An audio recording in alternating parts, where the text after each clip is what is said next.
កា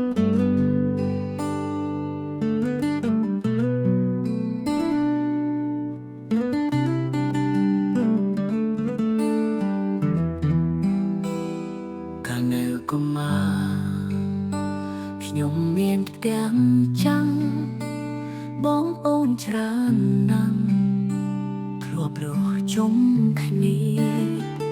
ដេកមុំតែមួយ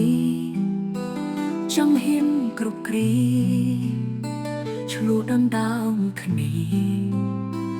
មកទេកណ្ដាលតែខ្ញុំរហែដំបូលធ្លុះធ្លីទឹកភ្លៀងស្រលី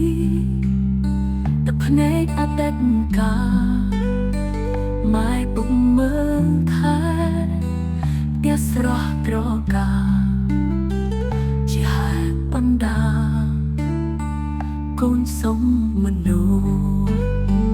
បនលឺចំគៀងបំភ្លឺក្នុងផ្ទាំងភ្លឺចែងចាំងច្បាំងគ្រួសារជួបជុំតាមប្រឡែងគ្នាដងសោមដងយំ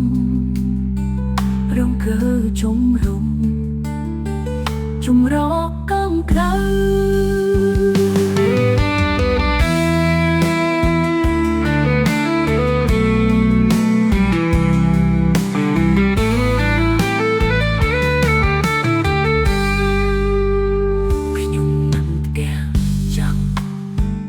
នឹកអនុស្សាវរីយ៍កាលនៅក្មេងវ័យរស់ក្បែរម៉ែឪពេលសំផ្ទះថ្មីបាត់ស្នាមរដូវផ្ទះចាក់កងក្តៅខ្ញុំធ្លាប់ឆ្លងកា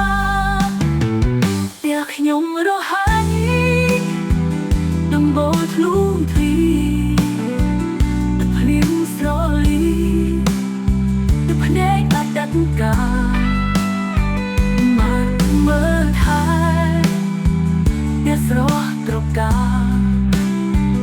ជាហេតុបណ្ដាកូនសុំមុននងបនលឺចុះអៀងបំភ្លឺក្នុងផ្ទះភ្លឺចែកចាំច្បាំងគ្រួសារជួបជុំ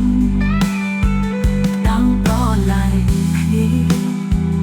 ដងសោមដងយំរំកើជុំរកកងក្តៅខ្ញុំនឹកផ្ទះចាំងនឹកអនុស្សាវរីយ៍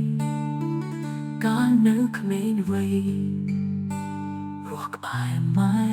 ឪសំផ្ទះថ្មីបាត់ស្នាមដដៅផ្ទះចាក់កងក្តៅខ្ញុំធ្លាប់ឆ្លងកា